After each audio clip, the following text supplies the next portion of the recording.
As Erica mentioned, our next presenter is Dr. Richard Aquino, and many of you may know Richard from his involvement in Corfu. That's definitely where I first met him as the HDR ECR liaison. And he's also a senior lecturer at the Department of Management, Marketing and Tourism at the University of Canterbury in New Zealand. His research aims to understand how tourism can be a tool for sustainable development. He applies critical and community engaged approaches to explore how social entrepreneurship can make tourism an equitable and sustainable form of livelihood for local communities. He also examines the behaviours of tourists in nature-based settings and serves as a research notes editor for tourism in marine environments and media engagement editor for tourism management perspectives. He's also a visiting professor at the University of Bergamo in Italy and an active practitioner-based researcher in tourism planning projects in the Philippines and in Aotearoa, New Zealand. Kia ora, Richard. Now hand the mic over to you. Kia ora, Michelle. Kia ora tātou. Ko araia te maunga, ko guagua te awa, no pampanga aho, ko Richard ko Aquino toku whānau, ko Richard toku ingoa. Thank you very much for the warm introduction, Michelle. And thank you for inviting me, Michelle, Sophie, Katie, Ellie, and Anita as well. It's a pleasure to be here. And thanks, Erica, for the warm welcome to our conference attendees. So, so I was invited to talk about the Holy Trinity of teaching, research, and service in academia, which is currently what my life is about right now because I'm in academia, and I didn't hesitate to say yes because I really love sharing my experience about how to do teaching, research, and service while being a PhD student. I understand that these particular dimensions of being an academic are expected of a full-time academic, but of course, there's no stopping PhD students to be involved in these initiatives and being involved in this life of academia while doing your PhD. So a little bit of a disclaimer. The things that I will share today are based on my own experience. I am a PhD graduate from Auckland University of Technology in Aotearoa, New Zealand, in Tamaki Makaurau, Auckland. And currently, as mentioned, an academic at the University of Canterbury here in Ōtautahi, Christchurch. So this experiences revolved or have been informed by my experience here, being an academic and a previous postgrad student. And there's no one-size-fits-all advice. As I speak today, so just please take what you think would be helpful for you, what's applicable in your context, and feel free to leave those that are not relevant because I know we have different paths. Second disclaimer. When we do the PhD workshops, we always say there are multiple paths for being a PhD. And me being an academic, the things that I will share today may be directed to the academic path. So if you are intending to do to go for a different path later on, so what I would say today may not be totally relevant to what you want to achieve. But feel free to stay in case you might find some things helpful.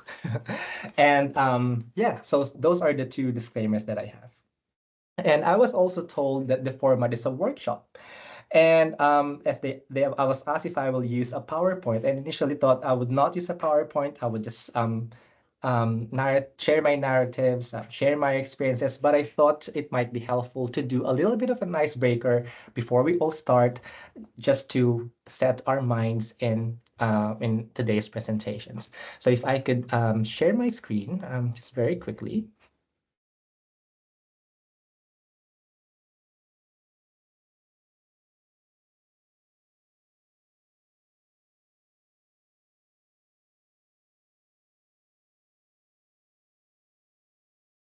Okay, so The first activity, actually the only activity that we will have today, is writing a mission statement. And this is something that I learned and adapted from Associate Professor Catherine Sutherland of the Victoria University of Wellington, also here in Aotearoa. So back in 2022, Sophie was also participant in a PhD symposium for PhD students here in Aotearoa. And Associate Professor Sutherland shared this very helpful exercise of writing a mission statement for yourself. And I didn't really thought about this before because when I was starting as a PhD and also as a new academic, I just say yes to everything to the point that I have an identity crisis. And this particular exercise actually helped me streamline what I want to do, what I currently do, what I want to do, and what do I want to be in the future. And also, what could I offer to my community? So, yeah, we can work on this. It's pretty simple but very powerful. So just place I, and then the next phrase, write your methods and approaches. Erica earlier mentioned about your paradigms, an approach that you're comfortable and confident in adopting. So yeah, if you have defined your researcher paradigm already, or the key approach that you are an expert in at the moment, you can write that as the first phrase. The second phrase is what you do or what you currently study, or essentially your topic. What is the area of study that you are doing? And then the final phrase is what you want to achieve. What do you want to achieve? What kind of change do you want to happen based on your research? So again, this is something I've learned. I said adapted because this is not exactly what Associate Professor Sutherland presented to us, but I kind of decoded my mission statement, and these are the parts of that mission statement. So if we could have around 3 minutes, 3 to 5 minutes individually. If you have a pen and paper with you, write it on your notes, and then we can start sharing.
Okay, let's have around 1 or 2 more minutes. I understand it is quite challenging to summarize everything, all the great things that we do in one sentence. Yeah, let's try after 1 minute.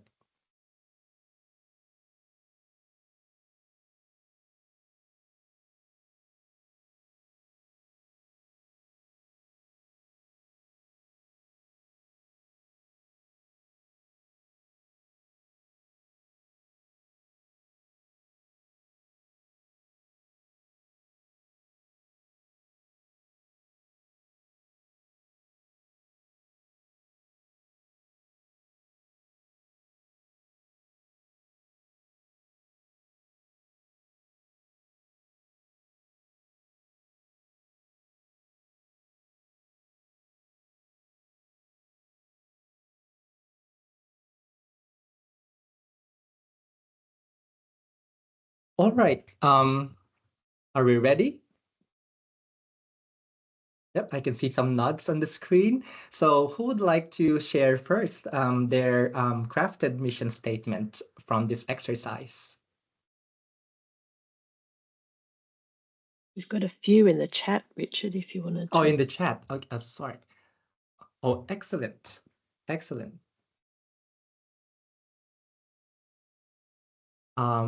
Yep, I'm just reading now. Well, actually, we can read all in the chat. Yep, from Anita, I am a critical scholar using participatory and high engagement qualitative methods to study how luxury consumption can be a force for good in tourism and hospitality. And additionally, with my research, I want to bring positivity, ethical, and meaningful insights to improve the well-being of people and environments. Excellent, wonderful. Thanks, Anita. Um, from Carolina, I adopt a pragmatist approach to study tourism policymaking in order to understand evidence use in that process and ultimately try to improve policies in the field. Excellent. Well done. Thank you so much. And I can see a lot more um, contributions in the chat. And we can all learn from these sharing as we read them along. So what is the reason, again, for doing this exercise? First, as PhD students, we are so immersed with our topic. We read a lot. We discover a lot of things, and then we have a lot of recommendations. And now, to summarize this in a simple, short sentence that would tell people what you do, it's kind of difficult, challenging most of the time. So the exercise, I find it really helpful to really show people what I do, and yeah, not just in face-to-face conversations, but also online, because most universities nowadays they ask you to describe what you do. Most web platforms, when you're an academic in a university or even ResearchGate, describe what you do. You can type and copy this statement that you have written right now and put it on your ResearchGate. It tells people exactly what you do, your methods expertise, your area of expertise, and your goals. Your value proposition. You can also copy the same statement in your LinkedIn. So yeah, at least that's what I do. And finally, in relation to today's presentation, it will help you guide what you want to teach, what you want to research, and what service roles you might want to do while a PhD student and also in the future when you become an academic. So just quickly sharing mine. Yeah, I'm showing mine because of the evolution of my research focus. Yeah, identity is malleable. It changes every time. It's not a fix. It's not in a fixed state. So before, my research is only focused on community development, and then I focus on tourist behavior and so on. So now I use the phrase sustainable development to make it more general. So just sharing it there.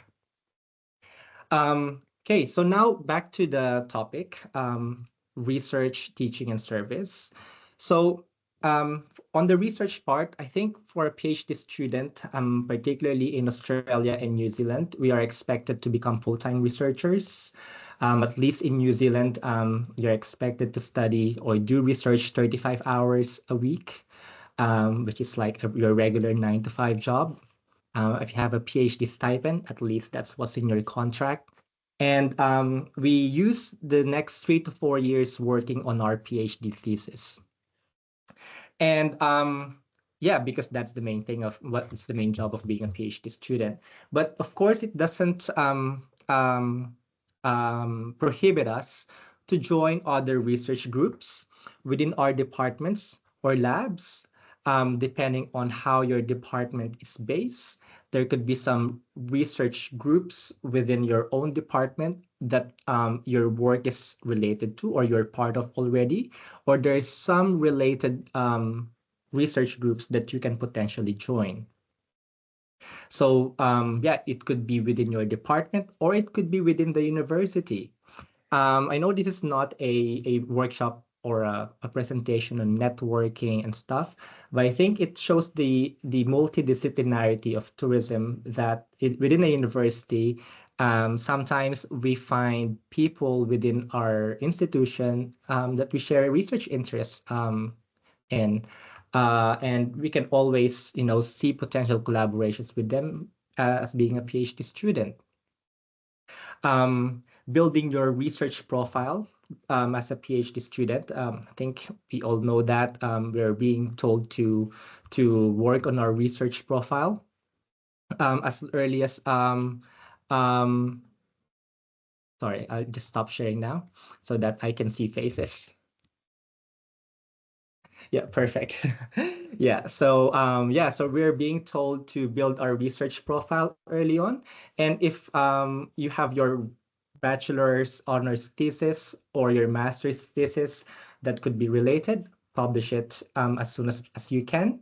The research is done. If your master's or honors is related to your PhD, it's a quick publication that you can get to build your reputation early on or your research expertise early on.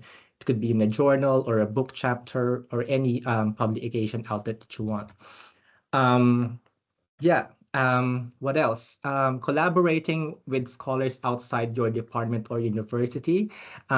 Erica has mentioned earlier that attending conferences such as COTHI, a little bit of a plug there, but yes, this will start, collaborations that will grow in the future. And yeah, so as PhD students, engage with other PhD students in conferences like this or academics. In COTHI, we don't just limit interactions within PhDs to PhDs. We are an inclusive organization and we offer opportunities for people to form collaborations and networks during the conference and even beyond the conference. One program that we offer at COTHI is the mentoring program. Some of you might be joining that already, and I think it's a good platform to build early connections and your seed network kind of with like-minded people or people that research the same things. Yeah, but as I've mentioned earlier, when I was doing a PhD, I just say yes to everything. And please don't make the same mistake. Because the main reason we're a PhD student is to write the PhD thesis, is to write our papers and finish that project. Because once you finish that project, you can do most things that are related, because that's the main part of it.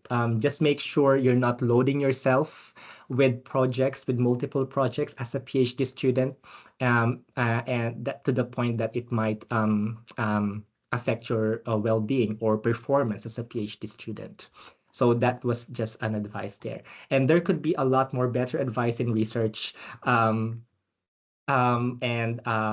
This is just based on my experience. Next is teaching. Okay, teaching is very important because if you want to work in a university, the main business of university is teaching. Erica would know that very well because especially if you look at the main income of a university, it comes from enrollments. The jobs come from teaching. That's why I think in New Zealand we don't have research only positions. I believe in some countries there are research professors only, or assistant professor for research only. In New Zealand, it's balanced. We have 40% teaching, 40% research, and 20% of our job is service. Again, this is within the New Zealand context. Why? Because all income of university comes from teaching. And when universities hire, they want people who can teach. So my advice is, as early on as a PhD student, if there are opportunities to teach, please take them. Okay, this kind of be a little bit contradicting to what I said earlier, that you have a mission statement, right? Sometimes our research could be super focused, super narrow, right, on a particular niche topic, but then teaching opportunities could be wide-ranging. My first advice, whatever is up there, as long as you're confident to teach it, you have the background knowledge from your bachelor's or master's to teach that subject, take it. You want to have your foot in the door, at least one foot. Because once, and then do a great job. And then once you have, and I'm sure you will, because unmuted. Great. So once you are known to be an effective tutor or a marker within your department, the word will spread. Academics are always looking for markers and tutors. Especially, I'm just thinking about our university. Our enrollments have soared, especially domestic. And we're right now I'm teaching around 350 students just for one class. And I'm always looking for dependable teaching assistants who know the subject, who can provide constructive and helpful feedback for students, and who are personable as well. Because at the end of the day, we're not working individually, we work as a team. So at the start of the semester, that's my first job for my team of teaching assistants. And I ask the same people that I've had last year if they are still around, because of course you are not forever in the university, you're not forever PhD students. You will go out, you will get a job somewhere. But also from recommendations from colleagues who have had the same students before. So, yep. So that's my first advice there. And what opportunities can you take in terms of teaching? I know there are different teaching models depending on the university. The easiest one will be marking. Any opportunity for marking, please take them. You may take them. Marking, apart from its extra money, of course, that's important. Sophie agreed. Being in Auckland, yeah, been there. Apart from the extra cash, it also gives you an understanding of how assessments are being evaluated and being aligned with the learning outcomes for a course. Okay, so when teaching a course, there are learning objectives, right? And each learning objective has an assessment attached to it, and that needs to be aligned. And the marking criteria for each assessment should lead to those objectives. These things may be technical, but later on this will be helpful. So when I started marking, I was like, oh, marking rubric. And then why are we marking them on this criteria? Because it evaluates if they achieve a particular outcome. And then when I started designing my courses, now I know how to create that alignment because of my marking experience, that I have learning outcomes. I make my assessments, suitable for those learning outcomes, and I make my marking criteria clear and addressing these outcomes. And the thing with being a PhD student, they teach us how to do research, but they don't teach us how to teach. Most programs. Yeah, And this experience you would just generate by just doing it, by starting with marking. And then if there are opportunities to become a tutorial assistant or a teaching assistant where you handle small classes, at AUT, we have big cohort of classes, about 500, but then every week there are tutorials. So within those 500 student class could be divided into 10, 50, 50 student tutorial groups. And if you can handle at least one of those tutorial groups, that would be great because that would teach you content delivery, content mastery, but also classroom management. So apart from marking, so those are the things that I learned and I appreciated that I didn't realize at the start. Yeah, so taking tutorial classes. And then finally, if you have the opportunity, I think when I was studying at AUT, it was just luck really that some of the lecturers moved to other universities, and there are courses that need new course coordinators. And luckily, there's a course that aligned with my research and professional practice.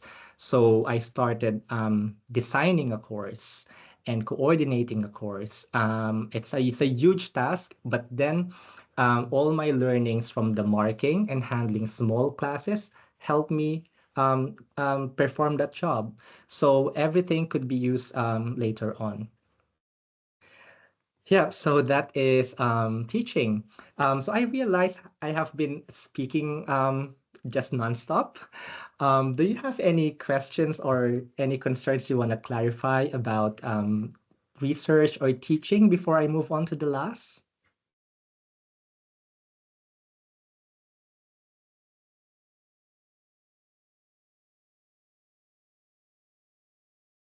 Richard, do you Mhm. have any kind of, just still on the teaching side, do you have any thoughts or tips or anything about getting into getting those kind of teaching opportunities maybe more proactively? Because we were at the same university. I had a similar experience of my supervisor knew of a paper. I was finishing my master's, and so the timing worked out and all this. But then I've known other students, my peers, who want to get into teaching, and so want advice, but it was kind of luck for me. So thoughts on being more proactive, getting your name out there? Thanks, Sophie. That is a great question. My suggestion is to tell your supervisor during a meeting. Tell them that you want to be involved in teaching, and your supervisors will be very much willing to help you. And yeah, because as I've mentioned, it again depends on your university and on your what kind of teaching loads you have at the moment. But yeah, be transparent. Tell your supervisor. Show your willingness to teach and to be involved in, for example, marking and so on. And they would they're more than willing to help you. That's what I want to say. In our department right now, what we do is we ask our PhD students to send us a short CV with their academic experience and also professional experience. And then we have a Teams page groups where all the CVs are there and the subjects that they want to teach or that they're confident teaching or marking for. Yeah, and it makes just easier to just look for the people that may fit the courses. And yeah, in terms of providing CV for teaching, yeah, I one of my students sent me a CV that's very academic, and they want to be a teaching assistant or a marketing assistant. And I know they have a massive, rich experience in marketing because they've owned a marketing agency. And I told them, please put those, because you are in a marketing department. We want people who have been in the industry, who knows how the industry works, how these things work. And we want people who knows that to mark our students and provide comments. So yeah, that's just one advice there. Michelle. Yes, thank you, Richard. I was just going to add a perspective from a different university as well, and some others may have a similar system where there's actually like a casual register that you can get on as well. And then once you've put your name down on that list, at least at Western Sydney, once you've sort of registered within the system, then you get emails about, teaching opportunities that are coming up. So you kind of get on the mailing list then, and that gives you sort of a broader range of access to different teaching opportunities. That's awesome. Thanks, Michelle. Hi, Katie. Hey, Richard, how you going? I'm good. Long Good. time. How you I been? know it is. A piece of advice that I've got is that especially with marking, you don't have to do it within your own university, your own country, your own state. If you know people from other states or universities, even countries, you can still approach them as well, particularly for marking. Tutoring may be a little bit more difficult, but with the COVID era, everyone's a little bit more open to those things. And I know a lot of people that have jobs in universities that are in other states and overseas as well. So while, that might be a bit broad for you guys to start off with now, it's certainly don't restrict yourself just to your little university that you're working within. You can reach out, and that's what these days and conferences are for, to make your networks and try to get those opportunities. Excellent.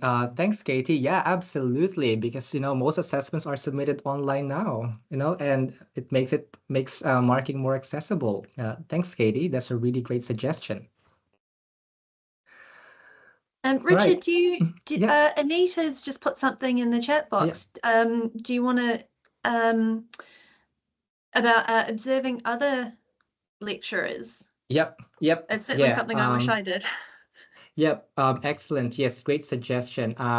Anita shared that I found asking to observe other good lecturers in action really helped me to understand what they practice. Yes, really great suggestion, Anita. Actually, same as Sophie. I did not have that idea before. Basically, when we're teaching, we copy the good lectures that we've had. That's what I realized, and we try to get bits and pieces of the the lecturers or teachers that we idolize in high school and uni, and then try to channel that in the classroom. But yeah, definitely, that is a really good way to do it. And there are, in universities, we have teaching awards. Do not hesitate to ask them within your faculty or within the university to ask if you could sit in one of their classes, and they're more likely, more than willing to welcome you in their class and observe. Excellent. Thanks, Anita. But yeah, if you have some more questions, we will have some more time for discussion after the last section of the presentation, which is about service. Yeah, service is an integral role of being an academic. But in our university, it's weighted 20%. I think this advice more for early career academics. So if you look at it, your time, 35 to 40 hours a week, 40% teaching, 40% research, 20% service. Same advice, do not say yes to all service that are exciting, because yeah, you still have your teaching, you have to write your papers, and I'm lucky to be in a department that do not load early career academics with service at least on their first 5 years. Yeah, because it's important for early career researchers to build their research expertise, their academic profile, and we can do that through research. Yeah, and unfortunately, but research is still the currency of being an academic. I mean, although teaching is very important, but yeah, it's just how it is, I guess. But of course, it shouldn't be like that. What I like about our university is that you can progress in the academic ladder by being a great teacher. And yeah, it depends on what pathway you want to take, really. But anyway, back to research. Back to service. I mean, there are different types of services that you can extend depending on the community. So when we say community, it's just a group of people. So this could be service to the department, service to the faculty, and service to the university. And these are usually through committees. It could be a committee of PhD students within your department. So if there is an opportunity to be involved, to be a committee member within your department, and you want to create a change for PhD students and contribute to PhD studentship in your department or school, yeah, that's an opportunity for you. Yeah, and most departments have a PhD committee. And yeah, and you have the opportunity to drive change. For example, if there's currently no registry of PhD students and their CVs who might want to teach, that's a great suggestion, as we learned from Michelle's example. That could be applied in your university if it's not being applied yet. Secondly, there could be service to faculties, and these are through committees, and service to the university, again through different committees on different areas. Okay, now, where does the mission statement fit in the service? So there could be general service roles, such as being in a PhD committee, but there are specialized service roles. There could be a committee for sustainability, committee for equity, diversity, and inclusion, committee for health and safety, committee for well-being, and so on. If you are researching any of these areas, which are very important right now, I would suggest be involved in the service, because you are researching that area, which means you can contribute in a huge, you can create a huge impact into that particular committee. Let's say you are doing sustainable practices in organizations, or sustainable behaviors, and there is a sustainability committee in your area, then see if you can be involved in that committee. If you are doing something about equity, diversity, inclusion, then that could be a path for you. Yeah. Second is service to the academic community. So these are professional organizations such as COTHI. And I'm very lucky to be involved in COTHI as a PhD and ECR liaison at the very early stage of my career. And I'm very grateful for that opportunity that's been extended by executive committee, particularly Erica and Ina. And I've learned a lot. And I've grown a lot as an academic, and I've met incredible people in the last 3 years and counting. So if there are opportunities to be involved in those, yeah, please approach any of our community members, or any professional organization that you might want to be involved in.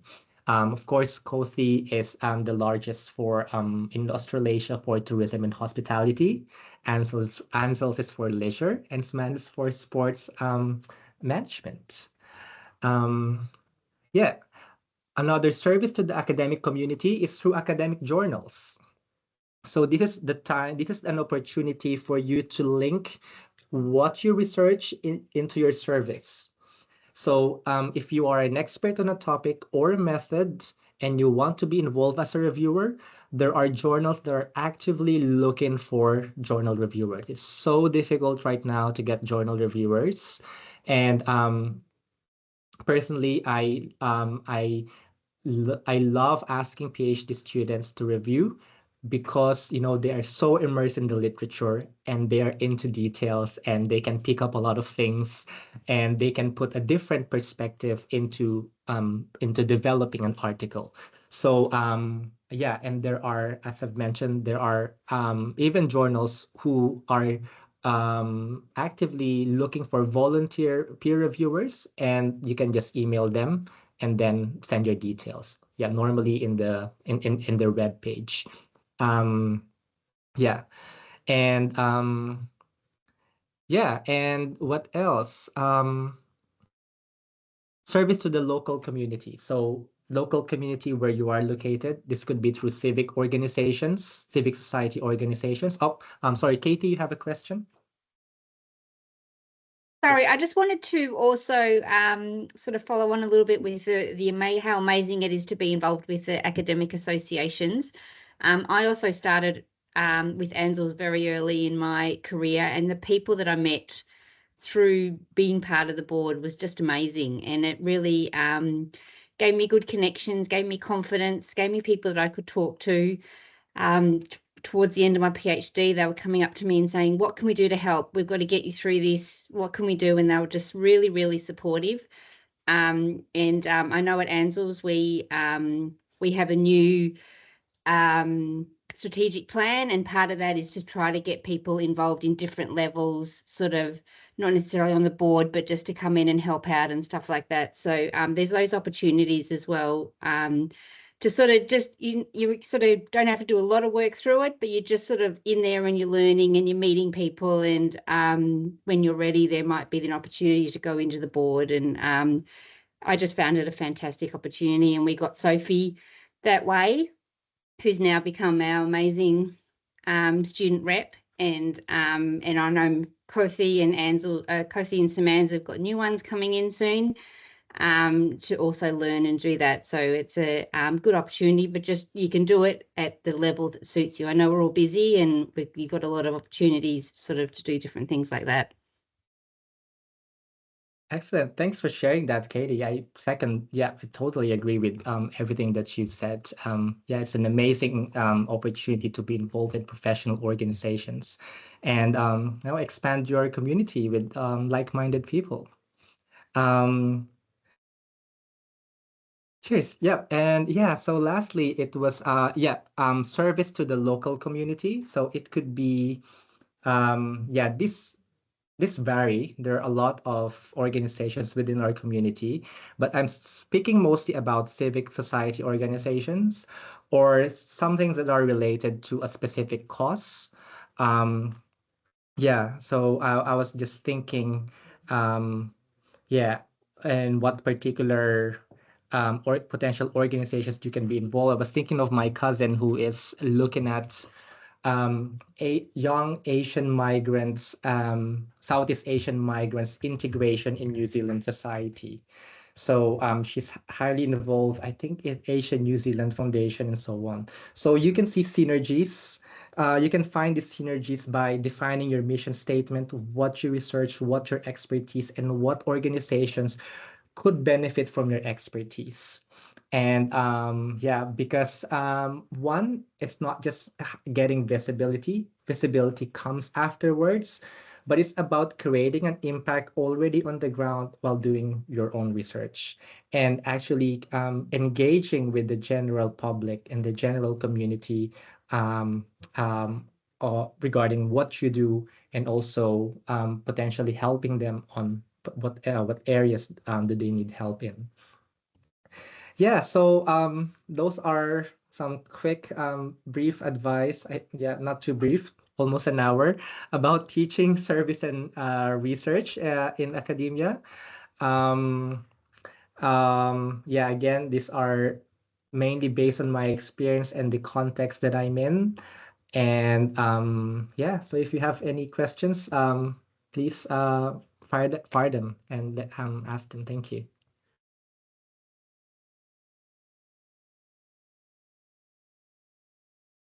Thank you, Richard. I might ask a question if that's okay. Yes, please. Thanks, Michelle. I was just wondering, is there sort of one of those sort of left field experiences where it was a service or like for any of those aspects, but where you got something out of it that you hadn't expected, and by doing that service that then led to other opportunities, teaching or research wise? For service, or any of them, or other areas, other areas. Actually, it's more of doing teaching that links to a service. So I have an example of that. Recently, I want my courses to be industry engaged so that students can have more real world experience, such as consultancy experience. while they're at university. I'm talking about undergrad course here. So we collaborated with cheers, Erica. We collaborated with the Waitaki Whitestone Geopark, which is a UNESCO Global Geopark here in the South Island. And so we started the partnership last year where we did the field trip, and then my students drafted some proposals and presented it to the geopark management.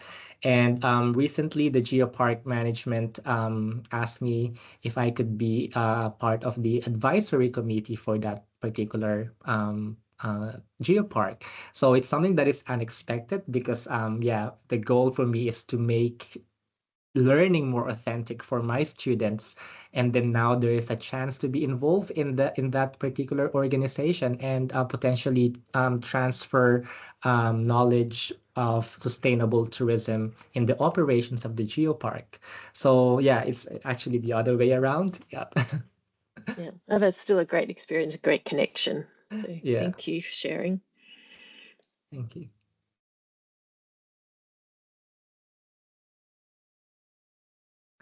Yeah, I guess my suggestion really is to yeah, balancing the three is quite challenging, and yeah, you just have to do not overload yourself with all these things. I sometimes feel in academia that we're expected to be superhumans, but we are not, you know, and we can do as much. And yeah, this is not a rant or something. This is something that I realized recently. So applied for a grant, right? So apart from project management skills, I need to know a little bit of law because there's a contract involved. I need to understand we're doing everything legally within the bounds of the grant and what we can do. And then lastly, accounting. It's like, okay, as a project manager, I have to do all the accounting and stuff like that. And these are the things that they don't teach us being a PhD student. And yeah, and sometimes we just really need to learn from experience.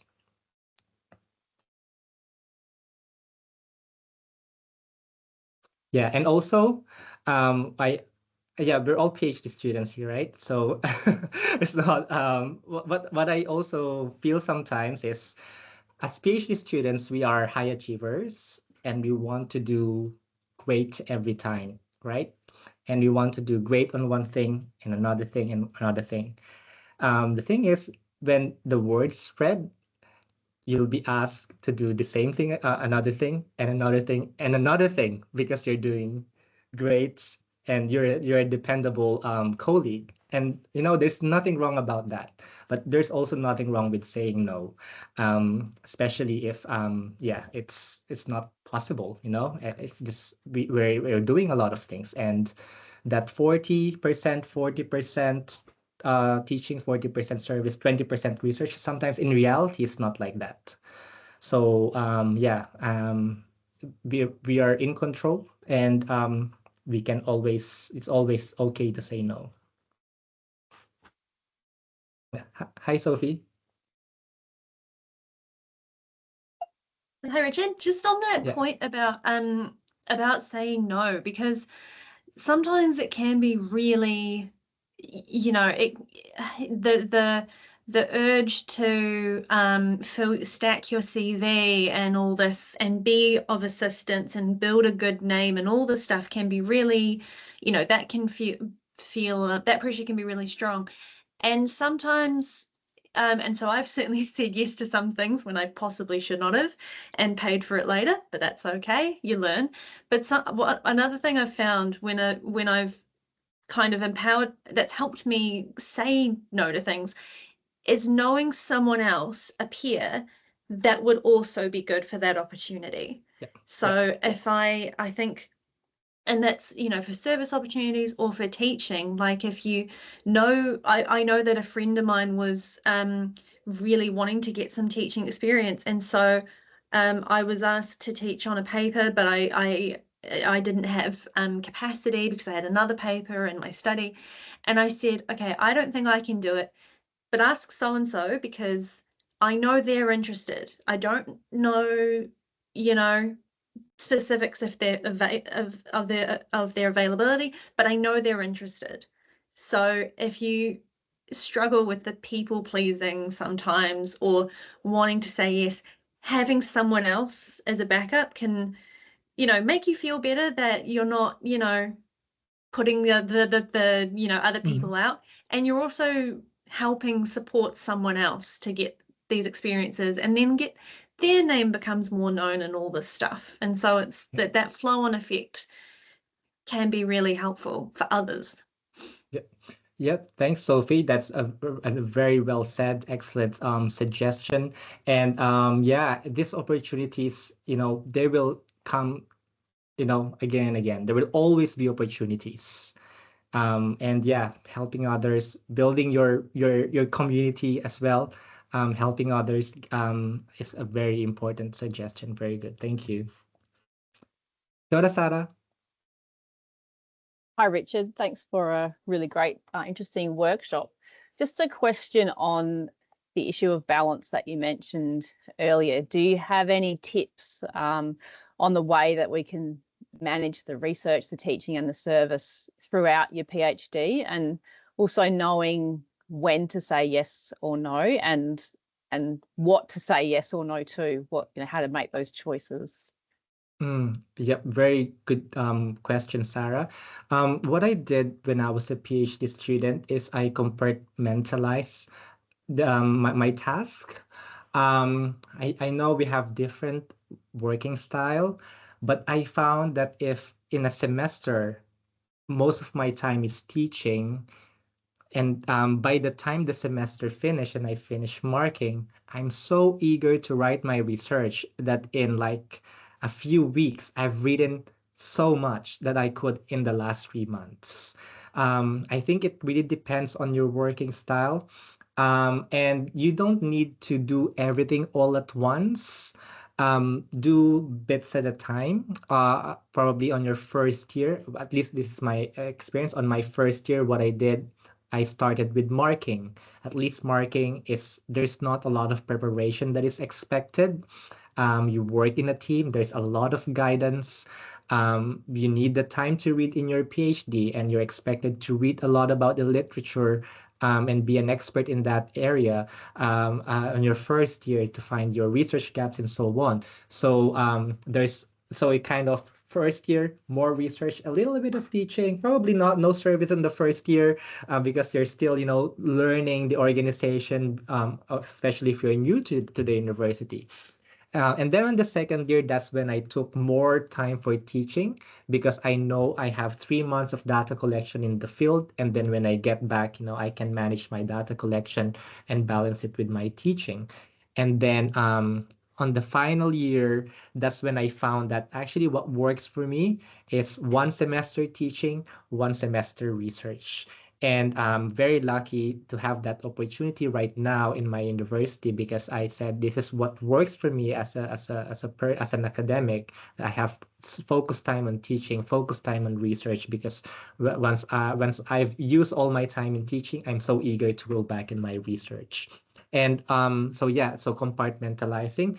Secondly, I didn't realize it as much. It's a very good advice from my department head. Again, what do you want to be after your PhD?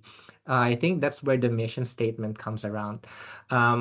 It's this particular teaching, service, or research, especially service, actually helping me with my research, actually helping me deliver my mission statement, what I want to be in the future.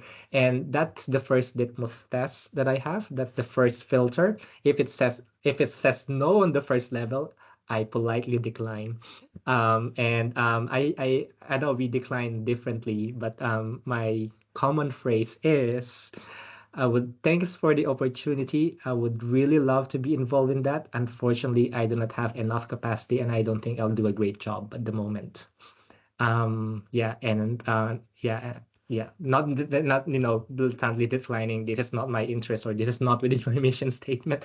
But but I genuinely love to be involved. But unfortunately, we have to know our boundaries, and we have to know our limits, as Anita very clearly pointed out. Thanks, Anita. Did I answer your question, Sarah? Cheers. Thanks, Sarah. Katie? Sorry, I keep on butting in. No worries. Also, another really important thing I found is assigning your me time, your thing that gives you the ability to keep on going. I learned early on that my me time is doing exercise in the morning. If I found out that if I did my hour of exercise, I could actually do about 3 hours more work. And that really worked for me. I'm taking an hour out of the day, but if I didn't do it, I'd be dead at 3. But doing my exercise, I could then make it through to 5 or 6 or something. Not that working a long day is the thing about it, but I could keep my mental attention going because that's my me thing that helps me get through it. So mine's exercise. Someone could be music. It could be playing with your kid, whatever it is for you. While we're talking about all these, like trying to fit everything in, you've got to think of yourself first so that you can do all that as well. Yeah. Thanks for that reminder, Katie. That's very important. And one great advice I had from Heike, who was also a speaker last year in the conference, that we have our life in academia, but don't forget we also have our life outside of academia, which is more important, and well-being and making time for yourself. It's really the foundation of it all. Thank you. Anita? I just wanted to add, I guess, to the discussion as well. When we want to say yes or no to things, to me, it's also about understanding where you want to go. From a career perspective, not everybody is going to turn up to become a, lead researcher somewhere. Some people might be more inclined to do more service and maintain more of that, maybe industry connections. And some people just absolutely love teaching, and that's where they see themselves moving into. So I think maybe another thing that maybe can be taken into consideration is, where do you want to be? Is that the research path, your path? So in that case, then you know which opportunity to prioritize compared to others. It doesn't mean that obviously you need to neglect the others, because as we said, the Holy Trinity is still there. But at the end of the day, I think everybody's got their own path, and you have to sort of make a choice based on what is your priority in that path as well. Thanks, Anita. Excellent point. Yes, totally agree with that.